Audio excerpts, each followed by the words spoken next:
Good afternoon, everybody. Thank you very much. I apologize for the delay earlier. I'm really happy to be here in Brussels at NATO for my first ministerial as Secretary of State, and I'm very appreciative for Secretary General Rasmussen's leadership. I thank him for hosting us here today. I think everybody understands the first trip I made, first places I stopped when I was appointed Secretary was here in Europe. And the reason is very simple, because Europe is America's partner of first resort, and this alliance is a vibrant and critical institution for ensuring the security not just of our region, but all across the globe. We partner in many different important ways. These meetings provide us all with a very important opportunity to meet face-to-face and share views about the many challenges that we face. And as everybody here knows, these challenges have very far-reaching consequences. And we believe strongly in our responsibility to respond to them and collaboratively to address these issues as allies. I was struck today by the broad acceptance of responsibility by so many people in the room simultaneously with the same sense of urgency, the same sense of values, the same feelings of humanitarian responsibility. And I think it was impressive. The list obviously is long. Afghanistan, Syria, North Korea, Middle East peace, among others. And so let me just update you very quickly about a few of the discussions, and then happy to take some questions. On Afghanistan, we just finished a long meeting, lunch, talking about the NATO role, which is obviously about to transition from the role of combat to support, as Afghanistan takes an even greater responsibility for its security. And my counterparts and I reaffirmed our commitment to the Afghan people and to our determination that Afghanistan not again ever become a haven for terrorists. To that end, we are committed beyond 2014, though obviously President Obama has yet to make his personal decision about the numbers. It is clear what the mission is. The mission will be to support, advise, train the Afghan military on an ongoing basis, as well as to engage in counterterrorism activity. I expressed my hope. Well, I think one of the things to reiterate is there was a unanimity about the principle that has governed our engagement in Afghanistan: in together, out together. I also expressed my hope that our bilateral security agreement with Afghanistan will be completed soon, and that clearly out of that can come an even easier negotiation, hopefully, for the NATO status of forces agreement that will follow. The United States is also proud of the Afghanistan National Army Trust Fund that we are adopting for the post-2014 period in conjunction with our allies and our partners. And I think that is evidence of the enduring partnership between the United States, NATO, and the Afghan people. As you know, I met just the other day in Istanbul with the Friends of Syria core group.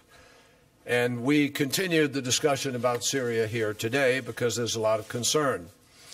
While there isn't a specific NATO role, nor did anybody suggest a very specific role, obviously all of the countries here have ways of being supportive of the humanitarian crisis or other choices that they may or may not choose to make. What we did was underscore that the mass murder that is taking place outside of Damascus is unacceptable. We committed, all of us, to the notion that we must continue to work together in Europe, elsewhere, to root out extremism. And I think there was a strong feeling within the room that Assad needs to leave in order to be able to permit Syria to be able to move forward with its future. We also, and this is very important, everybody's first choice is a political resolution along the lines of the Geneva Communique, and everybody is hopeful that somehow, through changes of mind with some country or interventions by others, it will be possible to be able to find a way forward to that end. I discussed the United States' commitment to continue directly supporting the Syrian opposition coalition and the Supreme Military Council as they take on the difficult task of ensuring the safety of the Syrian people, and we agreed that the future of Syria that we want to see needs to be a non-sectarian democracy that respects all human rights and particularly try to reach out to the minorities, some of whom have great concern about their future. Needless to say, this is a critical priority for the stability of that region, not just on diplomatic grounds and not just for security reasons, but because Syria borders NATO territory, and also because as a humanitarian matter, what is happening there is reaching catastrophic proportions. So on behalf of NATO, we were pleased, and everybody commented on the fact that it was appropriate to deploy to Turkey, along with Germany and Netherlands, the Patriot batteries that help Turkey with the defense of its population under these circumstances. Today, our allies here also met with Foreign Minister Lavrov, and we discussed our work together in Afghanistan, as well as the importance of increasing transparency and predictability with respect to the security issues that confront our countries. Foreign Minister Lavrov and I also met in a bilateral and discussed the strength of our two countries' bilateral relationship and some of the issues between us, as well as the partnership between NATO and Russia. We continue and will continue, coming out of this meeting, to work together to build trust and transparency. And we encourage Russia to embrace the constructive approach to missile defense, which was shared with them recently in the visit of National Security Advisor Tom Donilon. And we discussed how we might build on that, which we intend to do in the days ahead. Finally, we all agree that all of the parties here, that North Korea's provocations not only violate international agreements, which it has already made, but they threaten the stability of the region, the peninsula, and because of the nuclearization, it represents a global threat in terms of non-proliferation efforts. NATO has released a joint statement reiterating our commitment to the denuclearization of the Korean Peninsula in a peaceful manner and urging North Korea to join us in making it peaceful and in succeeding in accomplishing that goal. So these are the issues that principally affect NATO. There are obviously others. The United States' commitment to our shared prosperity, our shared security is unwavering, and I'm very happy to take any questions at this point. The Secretary will take 3 questions today. The first will be from Elise Labott from CNN. Thank you, Mr. Secretary. You have met with Foreign Minister Lavrov, who today said that the Boston attack is a reminder that you cannot say that there's a victory over terrorism. The President has also talked to President Putin about the Boston bombing and its relationship to Russian concerns about a connection to terrorism in Chechnya. What information have the Russians shared with you? Has it been helpful in piecing together what happened? And when the Russians say that President Obama agreed to strengthen cooperation on terrorism, what does it mean in this context? And just a short one on Syria, can you address allegations that oil fields have fallen into the hands of al-Qaeda? I can't. On the latter question, no, I can't address that. I don't have information with respect to that at this time. With respect to the conversations between President Putin and President Obama, I think the White House has spoken to those, but I just reaffirm that President Obama was very gratified to receive the call from President Putin. President Putin offered help and assistance Foreign Minister Lavrov today reiterated that. I do believe that our folks are working right now in cooperation with the Russians. As you know, there were connections of certain of the family members to Russia and to the accused with respect to Russia. So those are being pursued. But in terms of details, anything about what they're doing, learning, et cetera, I need to refer you to the FBI, which is the lead agency with respect to this, and they need to be the people who are controlling what is an ongoing investigation. The next question will come from Nicholas Busey. Oh, hello. I hope I pronounced your name correctly. Go ahead. That was correctly. Hello, I'm working for Frankfurter Allgemeine Zeitung. I got a question on the recent announcement of the German government on their contribution to the training mission in Afghanistan post-2014. They say they're going to contribute 600 to 800 troops. This announcement comes before you have announced your contribution and before NATO has made a decision. Now, do you welcome this announcement, or do you think it was premature? No, secondly, we welcome it. I have a second one, if I may. Could you? And secondly, you've said the president still has to take the decision on the American contribution, but still, could you give us a hint as to how big the contribution will be? No. But nice try. Let me just say to you, no, we're very grateful to Germany. We're grateful to all of our allies. This has been a long, tough slog. We know that in each country, differing countries, there are different feelings about this initiative. As I said, in together, out together. We believe that Germany is very much in keeping with that spirit. And I say thank you to the people of Germany, and thank you to Chancellor Merkel for her leadership. And we are great, and to Guido Westerwelle. And we're very, very grateful for the commitment to do this. I think it's actually an act of leadership. I think it helps show other countries the right direction. So Deutschland, vielen Dank. The final question will come from Karen DeYoung of the Washington Post. She's ready. I see a lot of hands. We can do one or two. You're going to get mad at me. What we got here? Where's Karen DeYoung? I'm here. Oh, she's right over there. Yeah. Mr. Secretary, you've spoken about widespread agreement on the Geneva Agreement, and Minister Lavrov also spoke about that when he was here. And yet the understanding of how to move forward under Geneva seems very different between the two countries.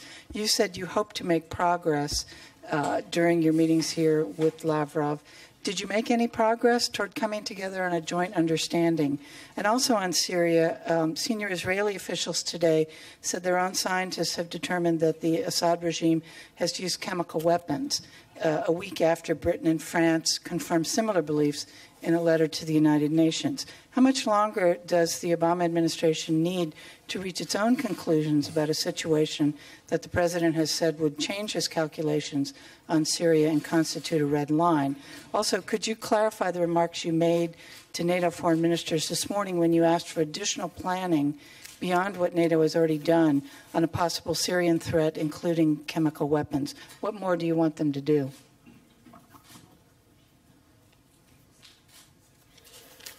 Let me begin with the last first. I didn't ask for additional planning. I think it might have been Secretary General or somebody who commented that we may need to do some additional planning, but there's no specific request. What there was for me was a very clear statement about the threat of chemical weapons and the potential for chemical weapons generically to fall into bad hands. And what I did suggest to everybody was we therefore need to all be thinking about how we can get to the negotiating table to avoid an implosion of Syria, which would be the worst consequence. So it's sort of an extrapolation to suggest, that I'm suggesting planning. But what I am suggesting is we all need to redouble our efforts in order to try to bring people to the table. And that was precisely the conversation that I was having with Foreign Minister Lavrov. Now, with respect to that conversation, I don't think there's a difference of opinion between Russia and the United States with respect to when or how Assad might leave. I don't think there's a difference of opinion that his leaving may either be inevitable or necessary to be able to have a solution. And so there may be some way to move forward here to have a discussion about how you can sort of thread that needle in between their sense of timing and the timing of the opposition. Remember, the opposition are the people who basically have the right to say this is acceptable or not acceptable. It's not us, nor is it Russia. It's Assad. So you have Assad and you have the opposition. And until they come to some kind of an assessment of what they're willing to do here, this remains a very, very difficult diplomatic initiative to achieve. And for the moment, President Assad remains not just reluctant, unwilling to live by or move towards the Geneva communique. And as you know, there were some differences of opinion within the opposition, but I believe that it's still possible to get there. That said, Foreign Minister Lavrov and I talked about a number of different ways in which one might try to figure out if you could create a reality to this diplomatic initiative. And we're both going to go back, we're going to explore those possibilities, and we're going to talk again about if any of those other avenues could conceivably be pursued. I would say to you that it's a very difficult road. Special Envoy Kofi Annan tried and made a number of different formulations and proposals, and it couldn't work. Special Envoy Brahimi has been trying and made a number of different formulations, and they haven't worked. So no one should think that there is an easy way to move quickly forward here on this, but I think we owe it to ourselves, we owe it to the Syrian people, we owe it to the region and the community of nations to make our best effort to keep trying, and that's what we're going to do. Sir, just so you know, the next meeting has started. Oh, I'm sorry. On chemical weapons, let me just speak. I'm sorry, folks. The next meeting has started, and I don't want to be rude, and I've already had to be out of one meeting for some period of time. Let me just finish the answer here. I talked to Prime Minister Netanyahu this morning from here. I think it's fair for me to say that he was not in a position to confirm that in the conversation that I had. And so it's up to him and their process as to when and how they do that. Not for me to make any other announcements except to say to you that I don't know yet what the facts are. I don't think anybody knows what they are. And I'm sure you've heard the old saying, don't always believe what you read in the newspapers. So, yeah, I know. I saw that. But there's, you know, I do know that, Karen, and I'm not trying to be. I just think that the information I have at this point does not confirm it to me in a way that I would be comfortable commenting on it as a fact. But obviously, whatever allegations are made have to be thoroughly investigated, and it is appropriate to chase this one down and find out what's going on. No question about it. Thank you, everyone. Folks, I got to run. I apologize. Thank you.